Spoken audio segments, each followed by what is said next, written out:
Muy bien, muchas gracias. Muy buenos días. El panel que veremos a continuación está conformado por personas de extraordinaria relevancia internacional en esta materia.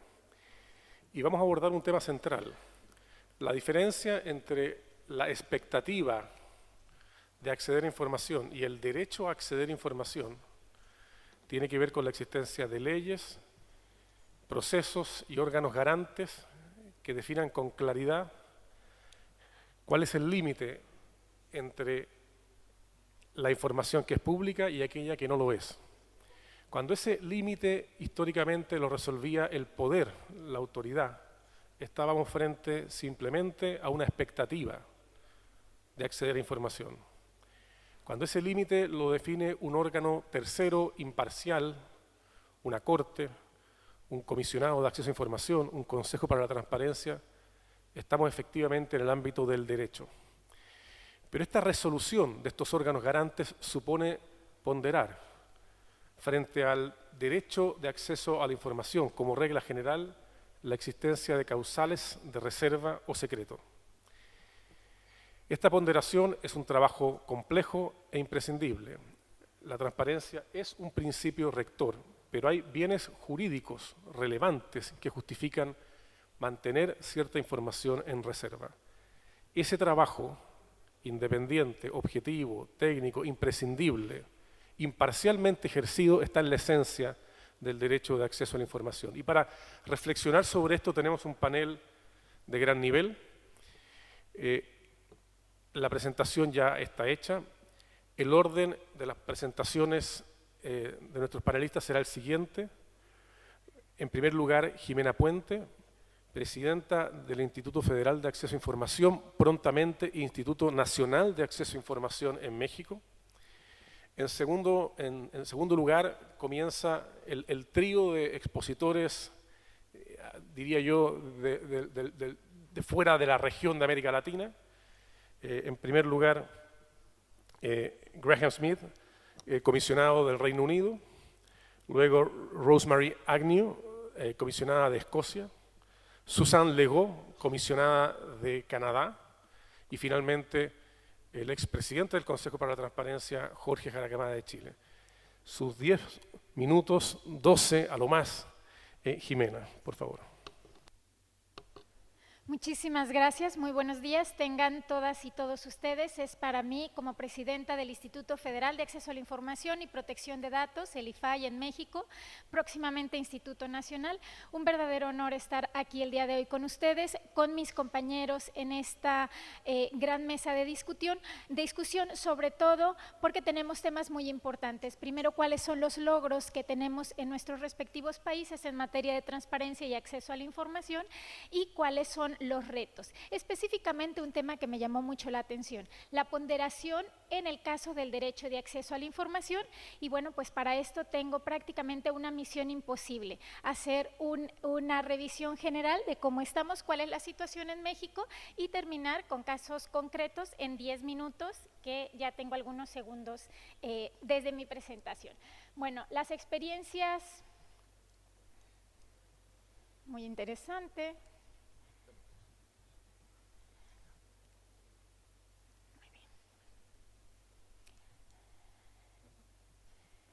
Muy bien, tenemos un gran camino en México desde el año 1977 con una reforma constitucional en donde establecía el derecho a la información será garantizado por el Estado. Hemos tenido varios momentos, en el 2007 una reforma también al artículo 6º constitucional en donde se amplía el derecho de acceso a la información y se sientan las bases y principios que desarrollaron y que empiezan a desarrollar en específico con los estados de la República. Como ustedes saben, México es un sistema federal, este derecho.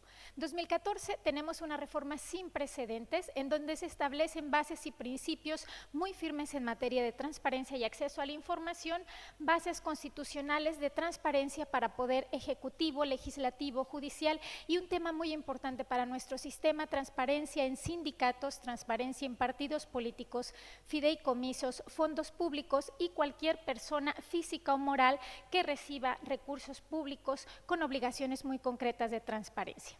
Se ha avanzado y Muy recientemente, el 16 de abril, se acaba de aprobar por Cámara de Diputados, ya había pasado por el Senado y ahora por diputados, una Ley General de Transparencia y Acceso a la Información, la cual sienta las bases para establecer este derecho en el mismo orden normativo, un piso mínimo para todos los estados, una ley realmente de vanguardia que desarrolla y da categoría de autonomía constitucional al órgano garante y nos sienta también y establece las bases para establecer el primer organismo constitucional garante de la transparencia. Esta ley general establece principios, establece bases, establece una plataforma, ya nos lo comentaba un compañero comisionado, el comisionado Oscar Guerra, Plataforma Nacional de Transparencia. Tenemos el reto de unificar sistemas para toda la República y de hacer más fácil este ejercicio del derecho a la información y acercarlo más a la sociedad. Establece también cero impunidad, medidas de apremio y sanciones para los sujetos que incumplan estas disposiciones y sobre todo causales muy específicas, y es donde entramos a los temas de ponderación en el caso de información reservada o información que tiene que ver con la confidencialidad de los datos personales. Una revisión en estadísticas, más de 1.200.000 solicitudes en acumulado desde el año 2003 en solicitudes que tienen que ver con acceso a la información y también con acceso o corrección de datos personales. Como ustedes saben, el IFAI en México nos encargamos de tutelar estos dos derechos. Por un lado, la transparencia y el acceso a la información y por otro lado también la protección de los datos personales y bueno, pues más de 62.000 recursos resueltos. A quienes les preguntan más, principalmente tenemos a instituciones de salud como el Instituto Mexicano de Seguro Social y cuestiones que tienen que ver con temas de educación. Es muy importante como dos áreas específicas donde las mexicanas y los mexicanos tienen mayores inquietudes respecto al acceso a la información. Bueno, ahí tenemos esto es muy importante porque el índice de cumplimiento también en acumulado de nuestras resoluciones como IFAI es superior al 98%. ¿Qué tenemos aquí? Bueno, la adopción de adecuación de legislación. Para hacer una ponderación hay que valorar primero cuáles son los principios que la misma ley te otorga para hacer esa valoración y la labor de interpretación, en su caso, de los que nos corresponde aplicar este derecho para lograr una tutela efectiva del derecho de acceso a la información. En México tenemos dos principios rectores muy importantes. De entrada, toda información en posesión de cualquier autoridad, órgano u organismo público es pública. La Constitución es muy clara al establecer este principio. Y en el caso donde puedan prevalecer el derecho de acceso a la información en conjunción con otro derecho o en conflicto con otro derecho, también la misma Constitución establece que deberá interpretarse para resolver en favor del acceso a la información. Por una parte, de entrada, toda información es pública en posesión de las autoridades y en caso de duda, bueno, pues deberá prevalecer el principio de máxima publicidad. La clasificación de la información gubernamental, ya decíamos, tenemos reservas establecidas de manera muy específica en la ley, casos de interés público, reservas temporales. La actual ley federal establece 12 años, la nueva ley general establece solo reservas temporales de 5 años y casos excepcionales. Y en la confidencialidad, bueno, pues está toda la información que tiene que ver con los datos de personas físicas identificadas o identificables. Bueno, ya a la hora de resolver, pues es una aplicación muy constante de cuál es el derecho que va a privar, porque en la mayoría de los casos que resolvemos y estamos conformado el pleno del IFAI por 7 comisionados, tenemos pleno donde resolvemos en sesiones públicas transmitidas por internet y subimos a discusión de pleno algunos casos relevantes. Semanalmente estamos resolviendo alrededor de 200, 250 recursos de revisión. Próximamente con estos nuevos sujetos obligados, pues será aún más los niveles que tengamos que resolver y siempre se está haciendo una ponderación. ¿Qué derecho prima más y cuáles son estos motivos y estos principios de argumentación que nos orientan hacia la protección, en este caso del acceso a la información o de información que tiene que ver con reserva. Aunque no lo crean, bueno, pues existe una gran cantidad de solicitudes de información que tienen que ver con cuestiones tan específicas o cuestiones tan puntuales como las medidas o los planos, por ejemplo, de los centros penitenciarios, ¿no? Dígame usted cuáles son los planos que tienen los centros penitenciarios, cuál es el cambio de guardia de los centros penitenciarios, y aunque ustedes no lo crean, y el calibre de las armas. Bueno, entonces eso hace bueno, que revisemos, y en el caso, obviamente, la Constitución dice principio de máxima publicidad, pero también hay cuestiones de seguridad pues muy importantes. Si ustedes creen que eso no es una inquietud, pues eso es una inquietud también recurrente. Otra cuestión que tiene que ver también con la protección de la información personal de los ciudadanos. Hay que hacer una consideración taxativa específicamente de las excepciones, ya lo decíamos, que marca la ley, los análisis casuísticos. Aquí es muy importante, no hay, aunque se establezcan reglas en la Constitución y en las leyes muy específicas, el análisis se debe de hacer siempre caso por caso. Las circunstancias que priman en cada caso son muy importantes para el ejercicio de ponderación jurídica. Hay veces que es posible hablar de una coexistencia armónica de los derechos e intereses en conflicto, por ejemplo, en el caso que se entregan versiones públicas, en versiones públicas se entrega información que tiene que ver con el derecho de acceso a la información, pero se testa en lo relativo a los datos personales. Bueno, antes de entrar a los dos casos muy brevemente, es muy importante establecer que también el derecho a la protección de los datos personales, al igual que el acceso a la información, son dos derechos fundamentales, dos derechos humanos constitucionalmente reconocidos. Casos, y muy brevemente en el poco tiempo que me queda, casos que tienen que ver, o casos paradigmáticos, donde me gustaría compartirles que ha habido una cuestión y un conflicto del derecho de acceso a la información con otro tipo de derechos. En este caso, solicitaron la copia del contrato celebrado para la construcción del espacio conmemorativo y monumento llamado Estela de Luz, así como todos los documentos presentados por la empresa adjudicada. El edificio es tenían una inversión programada, la inversión fue superior finalmente en el contrato celebrado. La empresa dijo, bueno, pues que ese contrato se encontraba relacionado con 4 averiguaciones previas en proceso y que no podían dar ninguna información relativa a la construcción de este edificio. En el análisis que hace el Instituto Federal de Acceso a la Información, se vieron que no afectaba de ninguna manera el proceso de investigaciones, que conocer el monto también de una obra que había llevado y había utilizado recursos públicos no afectaba el transcurso de esas investigaciones penales, y bueno, pues finalmente el caso es más complejo, pero se consideró que resultaba relevante y de interés público y de tema de rendición de cuentas conocer cuáles eran los términos del contrato, y se dio y se ordenó la publicidad del mismo. Esto da certeza de en qué están gastando y en qué están utilizando las autoridades temas de recurso público, y como ya lo mencioné, es un motivo fundamental de la rendición de cuentas. Otro caso, el recurso de revisión 2334/2014, en donde se hizo un estudio muy detallado sobre bases de datos resultantes del levantamiento del censo de las escuelas, maestros y alumnos de educación básica y especial.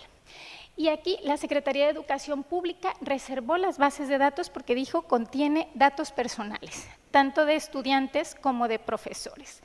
Pero fíjense, son bases de datos resultados de un levantamiento de un censo. ¿Qué implica un censo? Datos disasociados, ¿cierto? Datos estadísticos, datos que se consideró también que tomaban una mejor decisión y que permitían tener mayores elementos, sobre todo los padres de familia, sobre la calidad de las escuelas. Entonces se hizo un estudio y se hizo un análisis del caso, y hasta dónde eran datos, obviamente se reservaron datos de los alumnos, que tenían que ver, bueno, aquí tenemos interés superior del niño, datos personales de los alumnos, pero datos generales que permitieran saber cuál es el rol de las escuelas, eso se ordenaron, la publicidad, así como también de los profesores, porque se consideraron a los profesores, bueno, pues como servidores públicos y con salarios derivados del uso de los recursos públicos. Entonces, ¿cuál es este censo de escuelas, maestros y alumnos de educación básica y especial? Este gran censo como una posibilidad e insistimos, como un acercamiento del derecho de acceso a la información a la sociedad que permita tener mejores decisiones. E insistimos, una sociedad mejor informada es una sociedad que va a tomar mejores decisiones. Una sociedad mejor informada es una sociedad que también va a participar más en el ejercicio público y en el seguimiento a sus autoridades. Acerquemos el derecho de acceso a la información y hagamos una nueva dinámica de la relación entre ciudadanos y poder público. Para eso tenemos un gran compromiso de los institutos garantes del acceso a la información para hacer todo este análisis y todos estos casos de ponderación algo fácil, algo sencillo y sobre todo que merezca certeza y seguridad a la gente sobre cuáles son las reglas de decisión, qué elementos se están considerando y bueno, pues los invitamos a que sigan públicamente las sesiones de discusión del Instituto Federal de Acceso a la Información, donde continuamente, semana con semana, estamos subiendo casos relevantes, a que sigan nuestras decisiones y sobre todo a que acerquemos más el derecho de acceso a la información realmente como un derecho ciudadano, como un derecho de todos. Muchísimas gracias.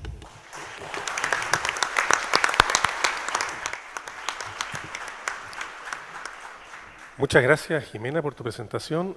Graham, por favor.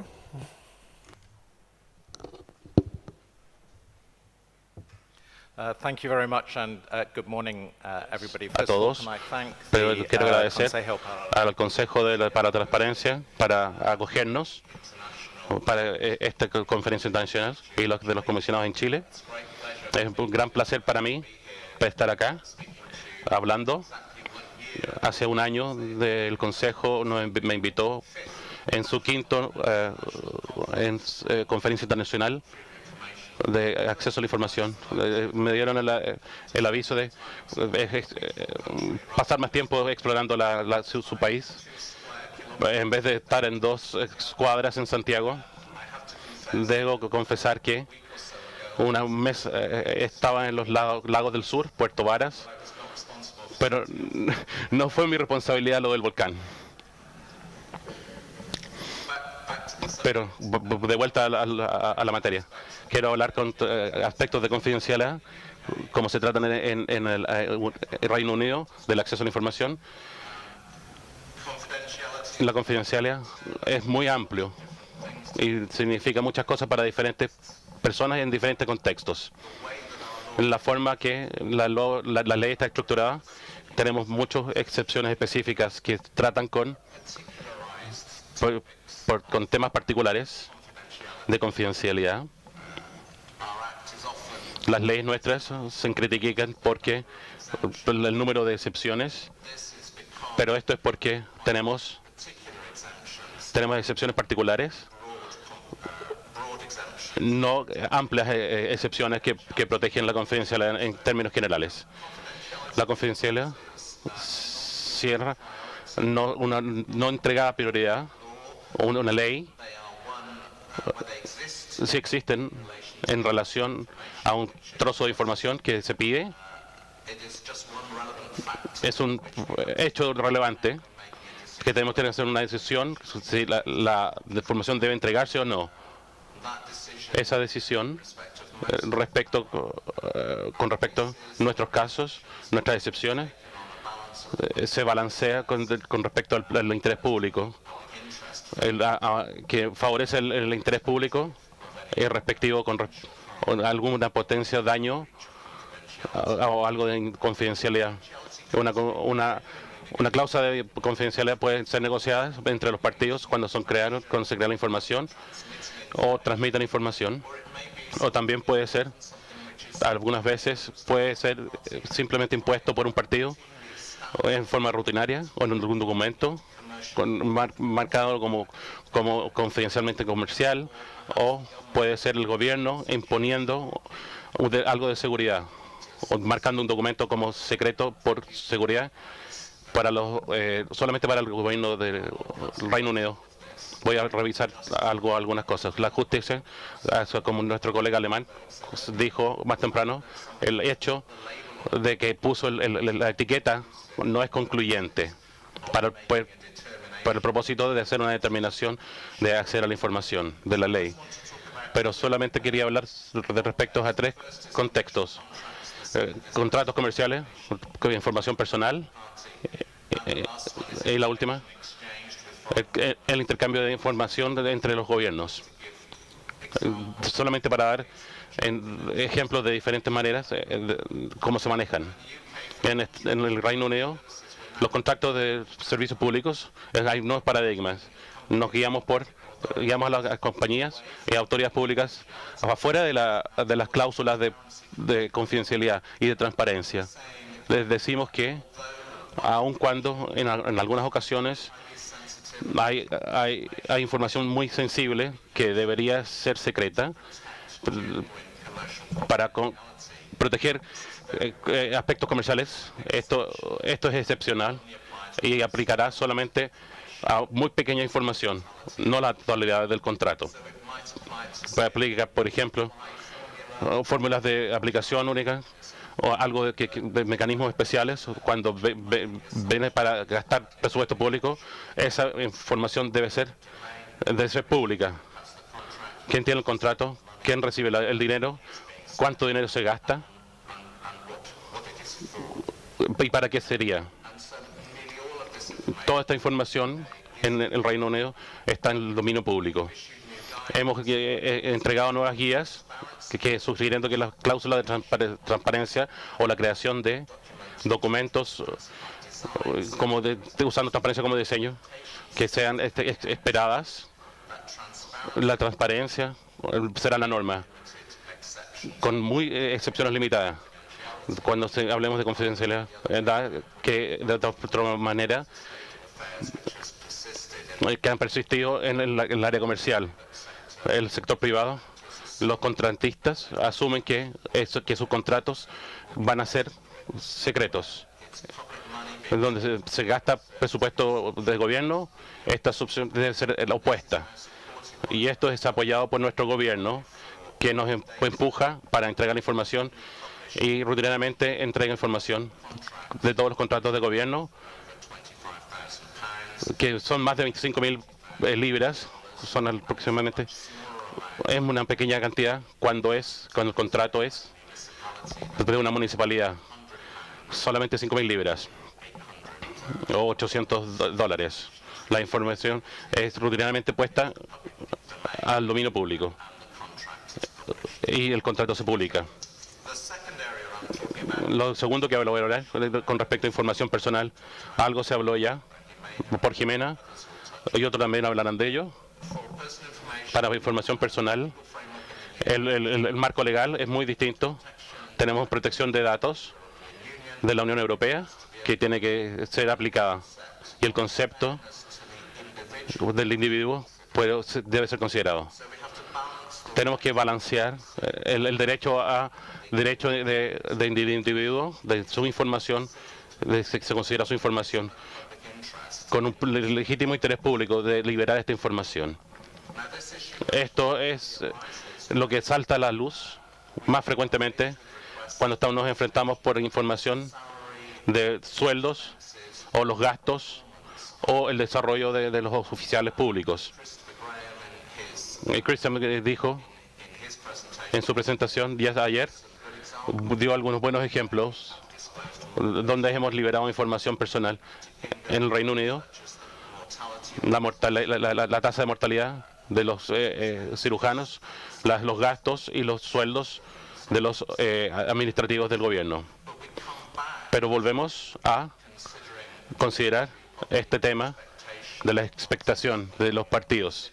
Cuando consideramos si es justo liberar esta información, consideramos los individuales pueden esperar esta información de ellos para ponerlo en el dominio público, pero haciendo esto tenemos que una mirada objetiva en los hechos de cada caso, porque el caso de confidencialidad y privacidad es muy subjetivo y hay un espectro de opiniones y sentimientos y sensibilidades respecto a ellos.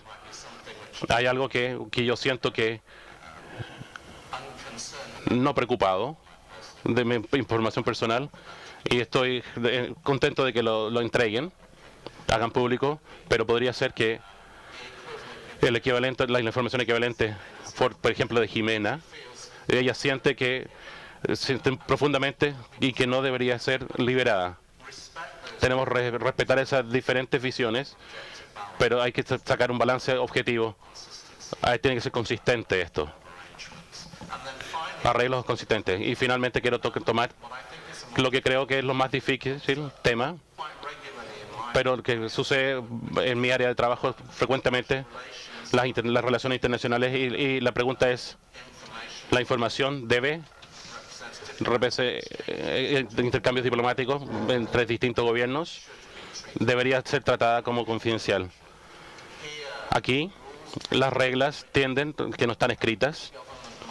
Un gobierno puede poner algo en particular, marca especial en un documento y que puede ser sobrescrito. Y hay distintas expectaciones en distintos países. Cuando miras en el contexto doméstico, hay muy buenas razones en el interés público de liberar esta información, pero tienen que considerar el impacto en el intercambio diplomático y las relaciones con los otros países. Y hay en dos niveles. Primero, el nivel específico para ese particular país y tema de discusión, y revisarlo por los partidos. ¿Qué daño se puede hacer, ese daño entre relación entre esos dos países si se libera la información? Pero creo que hay algo más amplio de cómo un país, cómo opera en la diplomacia internacional. Si un país es más libre y es más abierto que entregar información, puede afectar el deseo de otro país de enganchar constructivamente con ese país.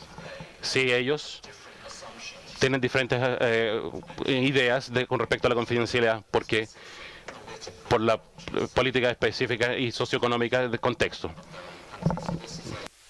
de su propio país. Por lo tanto, esto es difícil porque es una manera en la que consultamos y respetamos las visiones de otros países para no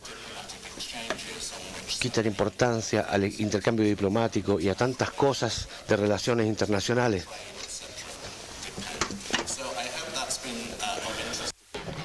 Dar estos diferentes ejemplos en la forma que tratamos la confidencialidad. Yo creo que la conclusión, concluyendo los comentarios, la tendencia es que puedes poner una expectación y ser claro en eso con respecto a la confidencialidad, de tal forma que estas cosas se anticipen y discutan en avance. Como la ley que tenemos en el Reino Unido, no puedes cortar esto. Si alguien sobrescribe con respecto al interés público en liberar la información. Muchas gracias.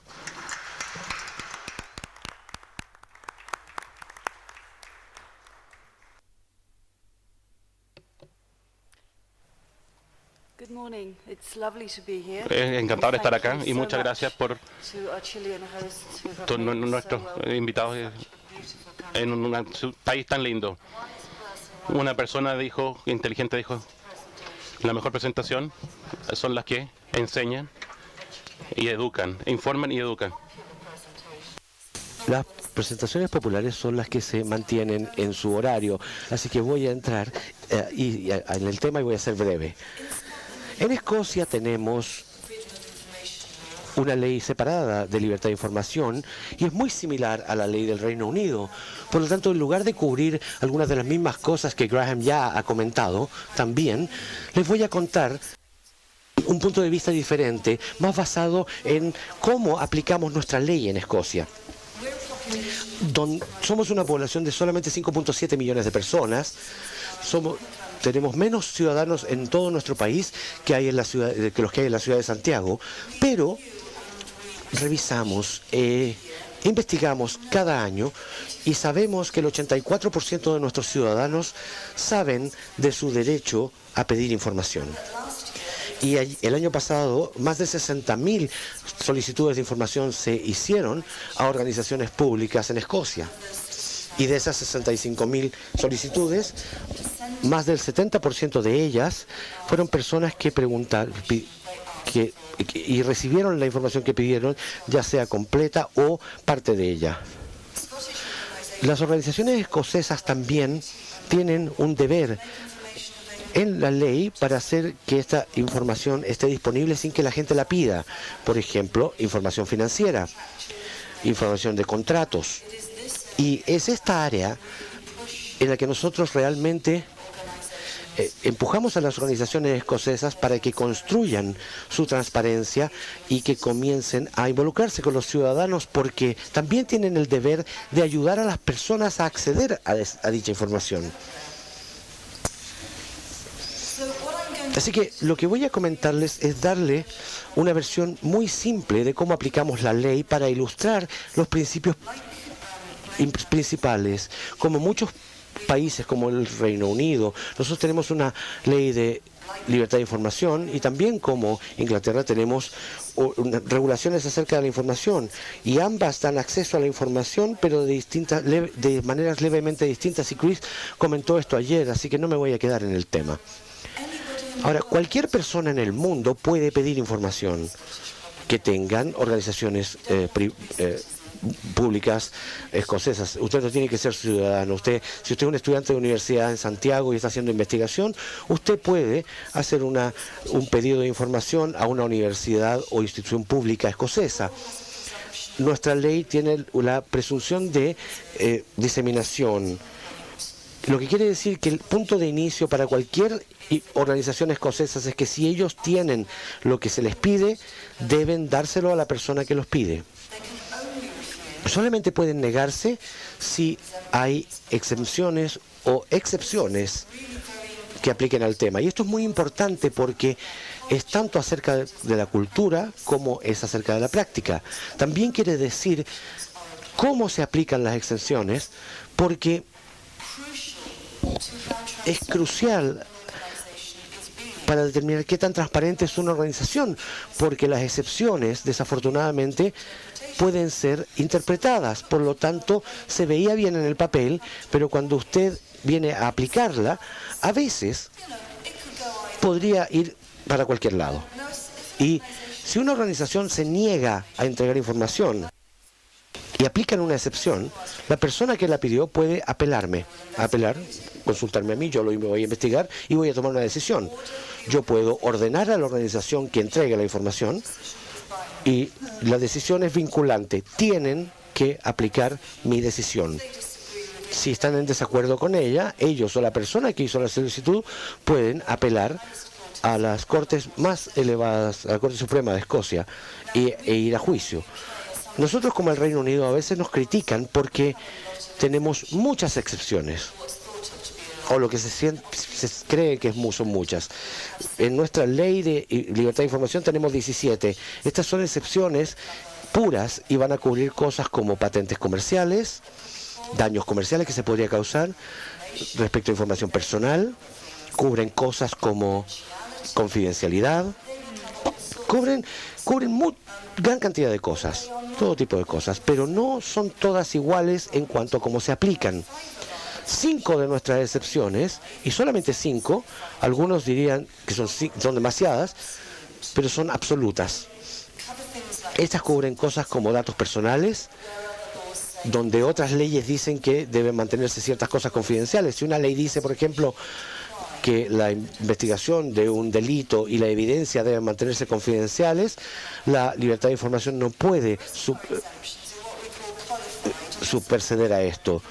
Y también a la prueba del interés público. Por ejemplo, toda la información ambiental está cubierta por las pruebas de libertad de información. Ahora, algunas excepciones para mí no son la mejor cosa de hacer las cosas porque quitan alguna discreción, pero también son una manera que yo encuentro a veces que las organizaciones públicas tratan de negar la información. Les gustan las excepciones absolutas porque creen que no hay nada que discutir.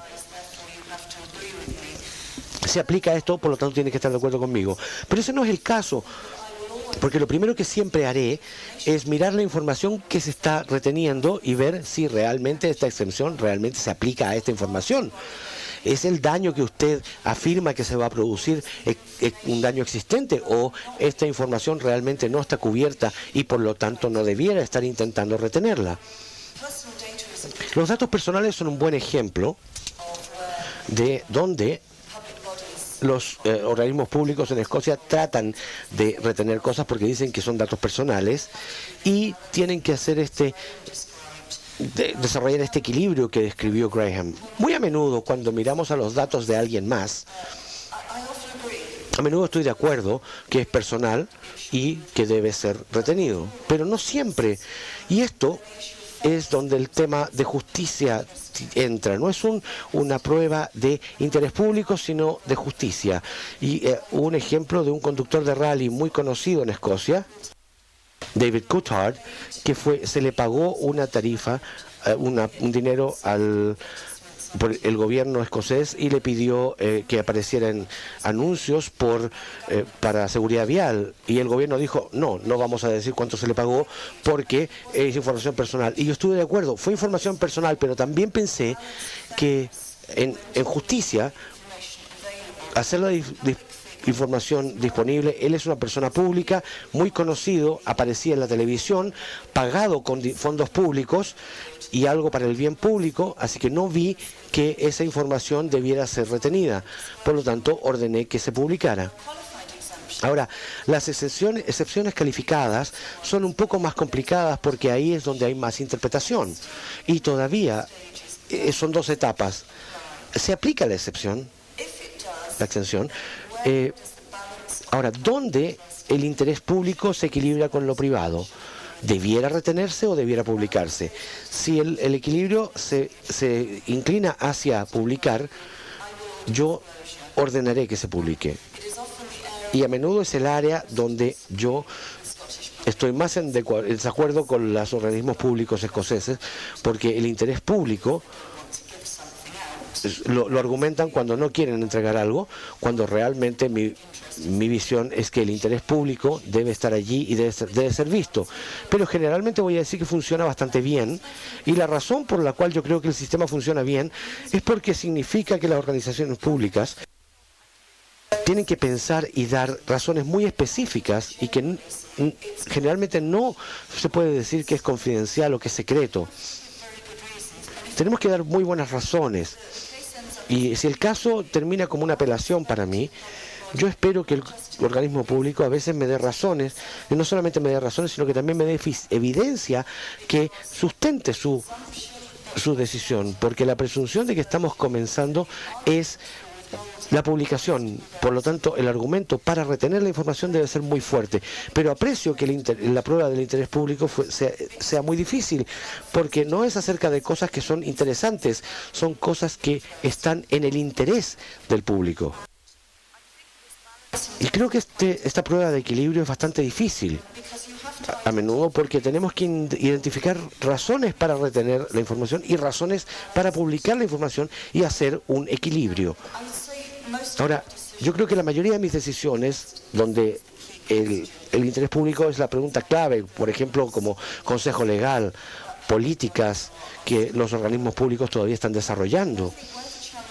Y veo que donde el desafío aparece, en particular para el Reino Unido, es que también es un tema de intentar ser consistente y coherente respecto a la interpretación, porque sería poco factible para que la misma información que alguien obtuviera de una organización del Reino Unido se retuviera debido al interés público, pero para mí en Escocia decir, sí, se la entrego. El interés público se equilibra de distintas maneras.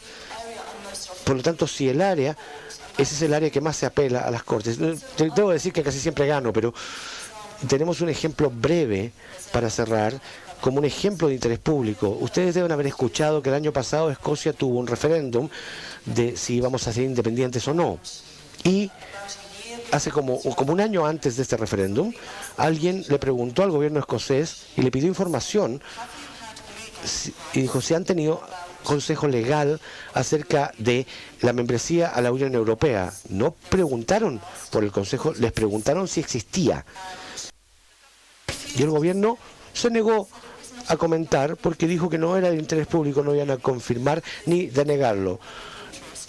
Y alguien, no es de interés público que usted sepa esto. Cuando llegó a mí fue una decisión muy fácil. Vamos a tener un referéndum, va a decidir el futuro de nuestro país, va a decidir si el futuro de los ciudadanos de nuestro país, qué tanto más interés público quieren. Y naturalmente ordené que lo publicaran. Así que muchas gracias, espero que esto les haya servido.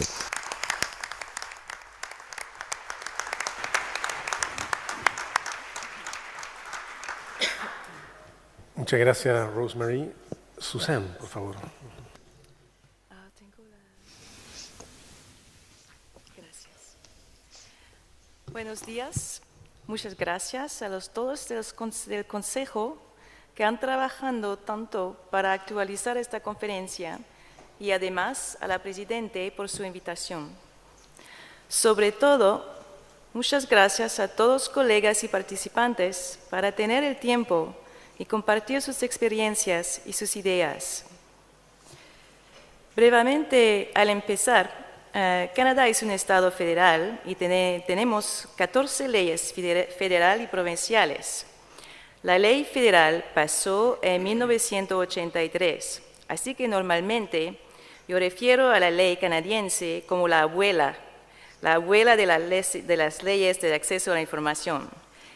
Y digo así porque la ley canadiense tiene mucha experiencia, es muy sabia, pero también es un poco testadura y no quiere aprender las leyes más recientes para mejorarse.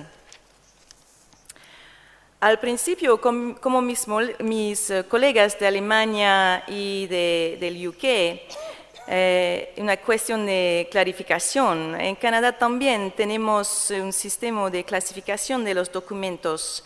Estos pueden ser clasificados como protegidos hasta top secret y además unos tienen clasificaciones más altas.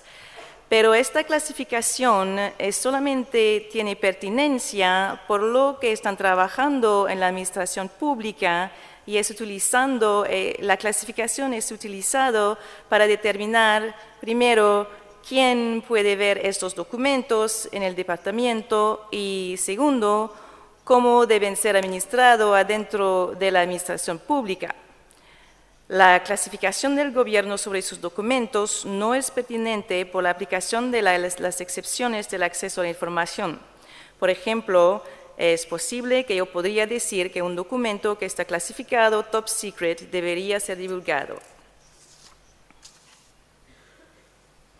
Desde más de 30 años de existencia de la ley canadiense, las 5 excepciones que son utilizadas más frecuentemente han sido todas las mismas desde 13 años. La excepción sobre la información personal, la información relativamente a los terceros, las operaciones del gobierno, que aquí unas veces se refieren al privilegio deliberativo, el secreto profesional del abogado y la seguridad nacional. Así que voy a hablar solamente de unos de estas excepciones en más detalles, porque me parecen que tienen unos detalles importantes por este panel. Y a pesar de hablar de los detalles, me parece que el problema que nos encontramos en la mayoría de las leyes del acceso a la información, me parece alrededor del mundo, es que las excepciones son definidas de una manera que, en mi opinión, no genera una interpretación limitada y específica para asegurarse que tenemos un equilibrio justo entre el derecho del ciudadano a obtener la información y el interés del gobierno y de otras entidades como terceros a proteger unos documentos, así particularmente en el contexto de la importancia del derecho al acceso a la información. Nuestra comisión publicó el mes pasado un amplio documento con recomendaciones detalladas para rectificar este equilibrio en la ley federal canadiense. Así que la excepción por la información personal. La ley canadiense prohíbe la divulgación de información personal. La información personal está definido en la Ley de Protección de los Datos Personales. De manera general, la información personal es una información sobre un individuo identificable contenida en un registro y en cualquier formato. El máximo responsable de una entidad gubernamental puede divulgar información personal si el individual da su consentimiento o si la información es todavía pública. Es claro que esta definición es demasiado amplia. Por ejemplo, esta definición es utilizada por el gobierno para negar la divulgación de la firma de unos oficiales sobre unos registros públicos cuando evidentemente la prueba que un funcionario firme un registro puede ser muy importante por la rendición de cuenta. Nuestra recomendación en Canadá es enmendar la excepción para la información personal a fin de permitir la divulgación de información personal en las circunstancias en las que la divulgación no constituiría, difícil en español, una invasión injustificada de la vida privada. La información de los terceros es también pedida bastante frecuentemente. Esta excepción trata de los secretos comerciales y financieros. Se puede divulgar la información con el consentimiento de los terceros. Asimismo, contiene dos excepciones obligatorias y basadas en los prejuicios probables para la información que, de ser divulgada, se puede razonablemente anticipar que causará pérdidas o ganancias financieras a terceros o que perjudicará la posición competitiva de terceros. Se puede razonablemente anticipar que interferirá con las negociaciones contractuales. La Corte Suprema de Canadá confirmó en 2002 que la excepción exige que los terceros demuestran una anticipación razonable de perjuicio probables. Los terceros también que invoquen esta excepción deben demostrar que el riesgo de perjuicio es más que una simple posibilidad. Las argumentaciones y las afirmaciones son insuficientes, como le decía a Rosemary. Es necesario que estén respaldadas por elementos de prueba. La otra excepción por asesoría o recomendaciones, como la llamamos en Canadá, es utilizado muy frecuentemente. En Canadá se refiere a esta excepción como el Monster Truck Exception. Es la excepción que es también más utilizada en caso cualquiera el gobierno crea que la información va a ser vergonzosa por el gobierno. El año pasado, la Corte Suprema encontró un equilibrio entre los dos intereses de política opuestos entre si el interés público de tener acceso a la información detenida por el gobierno versus el interés del gobierno de obtener opiniones completas y francas de los financieros públicos. Me parece que la decisión de la Corte Suprema de Canadá no es una buena decisión por el acceso y la transparencia en Canadá, y nuestra recomendación es enmendar esta excepción para asegurarse que la protección es solamente por proteger y prevenir el prejuicio al proceso deliberativo.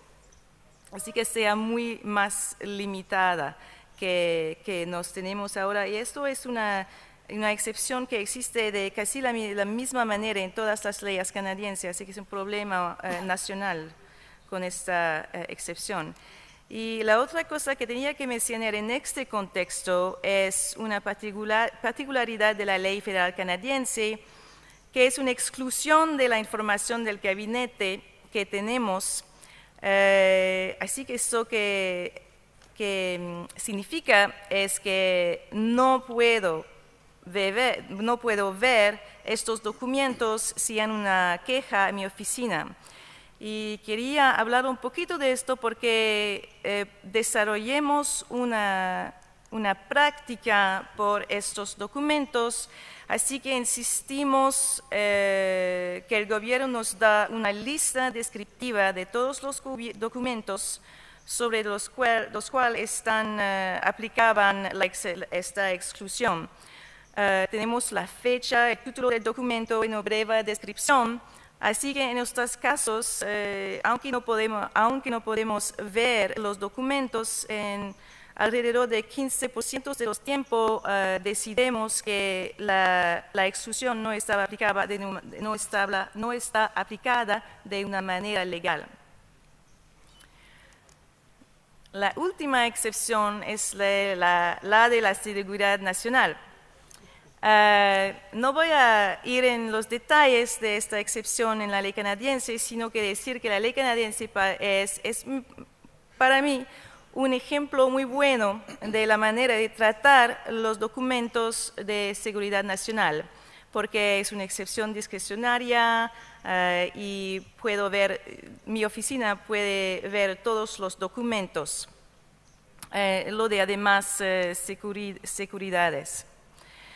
Tenemos también unas particulares interesantes en la ley y también desarrollemos unas prácticas para asegurar la mayoría de seguridad por estos registros y también asegurar al gobierno que nuestro proceso es seguro. Así que la ley prescribe que solamente podemos tener un número limitado de investigadores que pueden hacer estas investigaciones. Así que los documentos no se van alrededor de la oficina, pero solamente es limitado a unos investigadores. Y también lo que hacemos a la oficina es que tenemos una sala especial con seguridad máxima para estos documentos y también por los documentos que son más sensitivos, lo que hacemos es que vamos a revisar estos documentos en las oficinas del gobierno. Y claro, en 30 años en ningún tiempo teníamos un problema de seguridad con este proceso. Así que me parece que ahora están preguntando a usted porque tengo los pandas en esta página y la razón es que es mi caso preferido de la aplicación de la excepción de seguridad nacional en Canadá. El año pasado fue una pedida al gobierno en la oficina del primer ministro de Canadá para tener la información sobre los pandas que fueron prestado al gobierno canadiense y el gobierno se aplica la excepción de la seguridad nacional sobre estos documentos. Así que pueden saber que lo recomendó al gobierno que quizás podrían divulgar esta información y quizás que esta excepción no estaba buena aplicada. Pero es un ejemplo importante porque en la mayoría de los países los órganos vigilantes no pueden ver los documentos sobre los cuales el gobierno está diciendo que es de seguridad nacional. Y por mi experiencia, para ver esos documentos, muchísimas veces, cuando nos decidimos que la excepción no está aplicada de una manera legal. Pero en conclusión, me parece que hay unas cosas que es importante considerar cuando estamos estudiando las razones para tomar confidencialidad o tener información reservada. Y eso son los siguientes. Primero, la manera de definir las excepciones es realmente crucial para asegurarse de este equilibrio en medio del derecho del acceso a la información y una protección legítima de intereses. Es importante que este equilibrio sea correcto en lugar de la importancia del derecho a la información.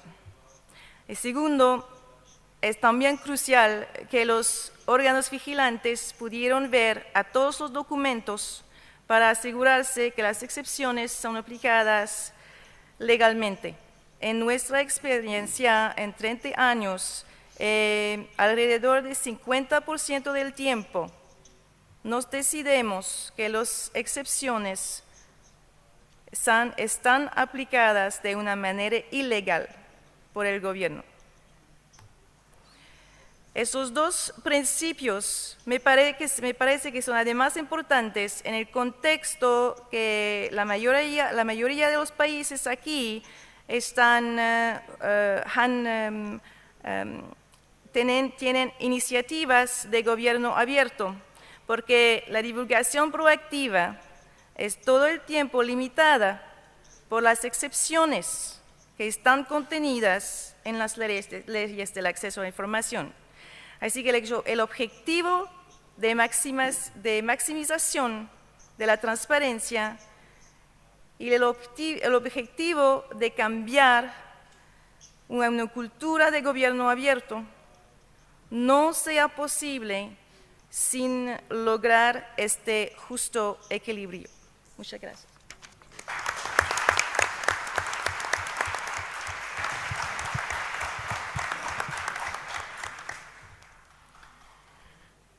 Muy buenos días a todos ustedes.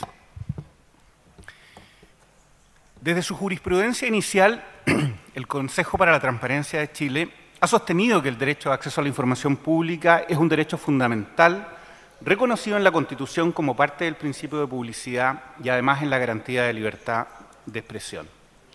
Esta consideración impacta en la aplicación de las causales de reserva o de secreto, pues estas pasan a ser consideradas medidas restrictivas que limitan este derecho fundamental.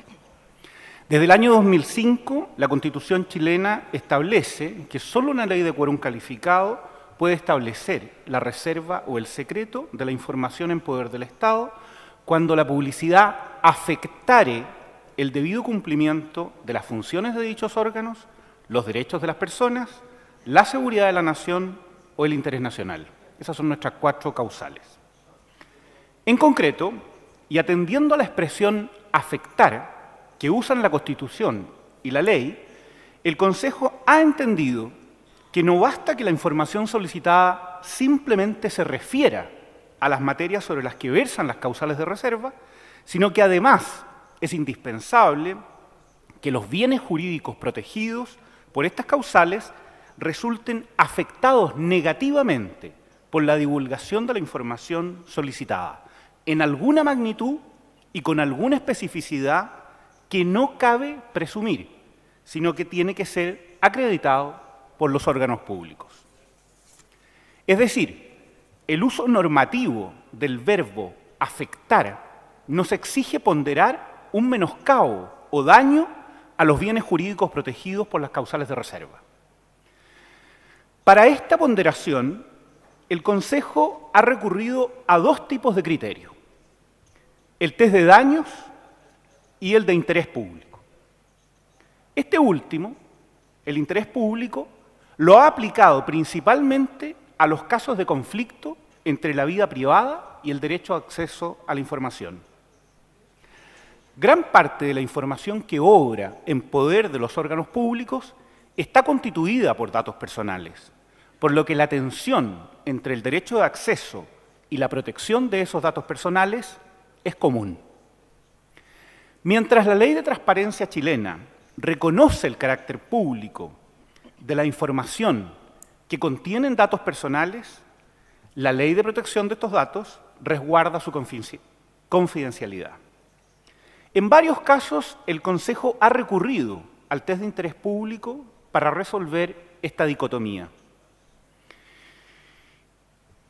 Este test consiste básicamente en realizar un juicio de ponderación para determinar si existe un interés público lo suficientemente intenso en divulgar la información solicitada para permitir el ejercicio de un control social que justifique la revelación de datos personales o de la vida privada que, en principio, son confidenciales.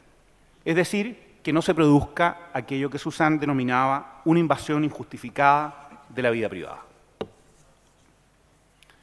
Por ejemplo, en materia de sanciones administrativas cumplidas o prescritas, el Consejo ha aplicado el derecho al olvido que contempla la Ley de Protección de Datos, salvo cuando ha existido un elevado interés público en el conocimiento de esa información, como ocurrió, por ejemplo, con los resultados de sumarios sanitarios. Tras el ejercicio de ponderación, el Consejo estimó que la transparencia debía prevalecer sobre la protección de los datos personales que estaban involucrados. Por otra parte, y aquí me voy a extender un poco más, ha aplicado el Consejo el test de daños. Este plantea que una información solo puede ser denegada si su divulgación tiene el potencial de ocasionar un daño, atendiendo a la posibilidad de identificar ese efecto negativo y que éste sea cierto o probable, es decir, que sea razonablemente esperable en el tiempo inmediato a la divulgación de la información. Este test es una manifestación íncita del principio de gradualidad y proporcionalidad como criterio jurídico para regular la imposición de límites a los derechos fundamentales. Y nos parece que ha sido una herramienta eficaz para que el Consejo satisfaga el derecho de acceso luego de sopesar la afectación a los bienes jurídicos que se encuentran protegidos por alguna de las causales de reserva. Este test puede resultar particularmente útil para acotar la afectación de los derechos a un contenido más cierto frente a causales de secreto o de reserva amplias o abiertas como las que están consagradas en la Ley de Transparencia chilena. La aplicación del test de daños se ha basado, o al menos yo lo he entendido así, en el principio pro homine o favor persona, que orienta todo el derecho relativo a los derechos humanos fundamentales y que, en cuanto directriz interpretativa, determina el deber del operador jurídico de acudir siempre a la interpretación más extensiva cuando se trata de reconocer, asegurar o garantizar atributos y garantías de derechos protegidos y, inversamente, recurrir a la interpretación más restringida cuando se trata de establecer restricciones permanentes al ejercicio de los derechos o su suspensión extraordinaria. En consecuencia, el daño probable que la divulgación de la información provocaría debe ser acreditado por el órgano público y debe ser proporcional con el perjuicio que el secreto eventualmente causaría al libre acceso a la información pública. Quien se encuentra en la obligación de aplicar este test de daños es el jefe superior del servicio al cual se ha dirigido la solicitud de información. Le supone a éste un alto estándar probatorio y argumental. Sin embargo, en muchos casos, los órganos públicos no explicitan la cadena de consecuencias nocivas que involucraría la publicidad de la información. Y en estos casos es muy difícil para el Consejo actuar deferentemente al momento de calificar el impacto de la publicidad, aunque suponga en estos órganos públicos una posición privilegiada para evaluar las consecuencias de la divulgación de esa información. Posteriormente, corresponde aplicar el test de daños al Consejo, a las Cortes de Apelaciones, conociendo de un amparo o de un recurso de ilegalidad respectivamente. Si se constata un déficit argumentativo en la posición que fundamenta la afectación del bien jurídico protegido por la causal de reserva que ha alegado el órgano público, el Consejo o, en su efecto, las Cortes de Apelaciones debieran autorizar la entrega de la información solicitada. Es este el criterio que ha intentado seguir el Consejo, con polémica y con cierta resistencia, hay que decirlo, de parte de algunos sujetos obligados y con algunos traspiés en las Cortes. Hasta ahora hay pocos fallos de los tribunales ordinarios al respecto, pero en uno de ellos, referido a la causal de reserva de interés nacional, el máximo tribunal chileno, la Corte Suprema, conociendo extraordinariamente de este tema, a través de un recurso de queja, en el caso denominado Honorarios Abogados de Chile ante la Corte Internacional de La Haya, decidió que sólo correspondía al gobierno, y en concreto al presidente de la República, calificar la afectación. A nuestro juicio, la Corte actuó de una manera que podríamos denominar de deferencia extrema hacia la administración. La visión que refleja este fallo puede ser, trágicamente, muy relevante, porque pone en jaque, a nuestro juicio, la facultad del Consejo para la Transparencia de controlar la aplicación de la calificación de la reserva o del secreto de cierta información que realizan los órganos públicos y de sujetarla, consecuentemente, a un alto estándar de argumentación y de prueba. Muchas gracias.